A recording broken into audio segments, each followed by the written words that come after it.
একসময়ের কথা, রাজপুর নামের এক গ্রামে থাকতেন কৃষক হরিনাথ চৌধুরী। তার 3 ছেলে, বড় ছেলে গজেন, মাঝের ছেলে দামোদর আর ছোট ছেলে মোহন। হরিনাথ মারা যাওয়ার পর 3 ভাই ঠিক করলো আজ তারা বাবার সম্পত্তি ভাগ করবে।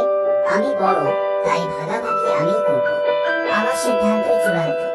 বড়দা, আপনি যা ঠিক মনে করেন তাই হবে। তারপর মোহন হেসে বলল, আপনারা আমার বড় ভাই, আমি আপনাদের কথাই মানব। তারপর গজেন বলল, আমাদের 3টে জমি আছে।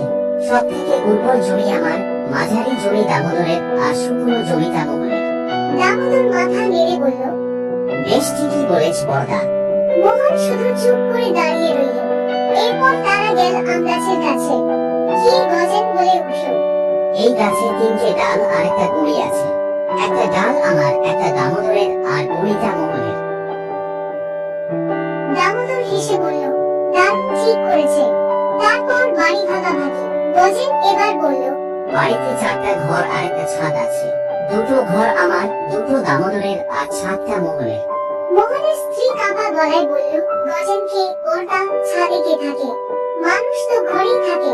গজেন হেসে বলল, ছোট তোর ভাত ছাদ, চাইলে আজই গিয়ে বসে থাক। বলে গজেন ও দামোদর মোহন ও সীতাকে বাড়ি থেকে তাড়িয়ে দিল। তারপর পুরনো স্বর্ণ মুদ্রা ভাগাভাগি শুরু হয়।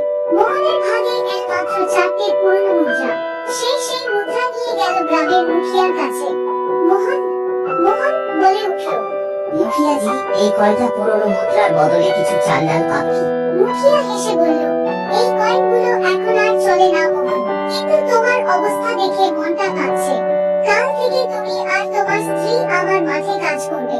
আমি ভালো মজুরি দেব। মোহন ও সীতা কৃতজ্ঞ চোখে তাকাল। একদিন তারা মাঠে কাজ করছিল। হঠাৎ এক চড়ুই পাখি এসে বসল। পাখিটা খুব ক্ষুধার্ত ছিল। সীতা নিজের খাবারের ভাতের ভাত তাকে দিল। পাখিটা খেয়ে উড়ে গেল। পরের দিন আবার এলো, কিন্তু এবার পাখিটা হঠাৎ এক যুবকে রূপান্তরিত হলো। যুবক বলেছিলেন, মা বাবা, তোমরা আমাকে জীবিত করেছো। আজ থেকে আমি তোমাদের ছেলে। মোহন আর সীতা অবাক হয়ে তাকিয়ে রইল। ঠিক তখনই আশ্রমের ঋষি বর্ণানন্দ সেখানে এলেন। ঋষি বললেন, এই যুবক একসময় অভিশপ্ত আত্মা ছিল, যে সৎ মা বাবাকে খুঁজছিল। তোমাদের ভালোবাসায় তার অভিশাপ ভাঙলো। আজ থেকে এই তোমাদের সন্তান। মোহন ও সীতা আনন্দে কেঁদে ফেলল। তারা ছেলের নাম রাখল আরব। দেখতে দেখতে বছর কেটে গেল, আর বড় হলো। একদিন সে জানলো তার বাবা মায়ের সাথে কেমন অন্যায় হয়েছিল। বলল, বাবা, অন্যায়ের প্রতিকার আমি করব। তোমরা শুধু আশীর্বাদ দাও। তারপর সে গজেনের বাড়িতে গিয়ে বলল, কাকা বাবু, আমি সেই ছাদ নিতে এসেছি, যা আমার বাবার ভাগে পড়েছিল। এই কথা শুনে গজেন রেগে গিয়ে বলল, তুই কে রে? ছাদ নেবি? কোথায় থেকে আসছো বলতো? যা আমাদের প্রাপ্য, তা নিতেই এসেছি। দেখতে দেখতে সে ছাদ ভেঙে ফেলল। গজেন ও দামোদর দৌড়ে গেল রাজার কাছে অভিযোগ জানাতে।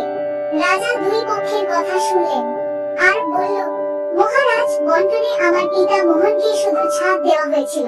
আমি সেই ছাদ ভেঙেছি, অন্য কারো কিছু ছুঁইনি। রাজা রেগে গিয়ে গজেনকে বললেন, এটাই তোমাদের বন্টন ছিল। গজেন মাথা নিচু করল।